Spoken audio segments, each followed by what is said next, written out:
Hello guys, welcome back to my channel Randy TV. So today we are cooking isda na may butchoy or pichay.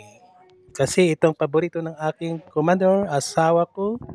So let's go! Meron tayong sili, meron tayong isda, meron tayong sibuyas. Yun yung iba yan, nilulutuin ko may sa manok yan.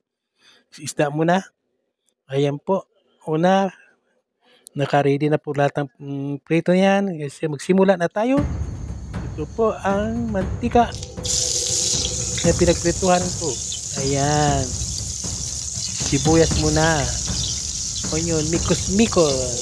Sibuyas. Ayan po, bawang, garlic. Ayan po, loya, ginger. Okay. Mikos-mikos. Halo-halo, halo-halo. Ayan po. So, okay na siya. Ilagay natin ang kamatis or tomato. Right? So, mga 5 minutes na pagluluto or 2 more or less. Like that. Alright.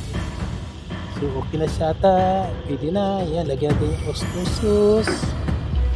At saka black pepper. Para ready na siya mamaya. Yan. Halo-halo. Halo-halo. Alright. Para sumarap. Haluin maigi. Ayan. Pwede na yan. Lagay yung sili. Para magkalasa na agad. Ayan. Lagay na natin ang pichay or botchoy. Right. Lagay natin yan ng mga 5 minutes lang.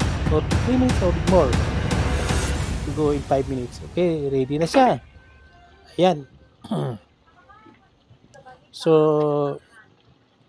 lagay natin ang mga fried fish or pritong isda sa ibabaw. At saka, and okay na, pwede na kainin, ready na siya. Alright, thank you for watching, let's go!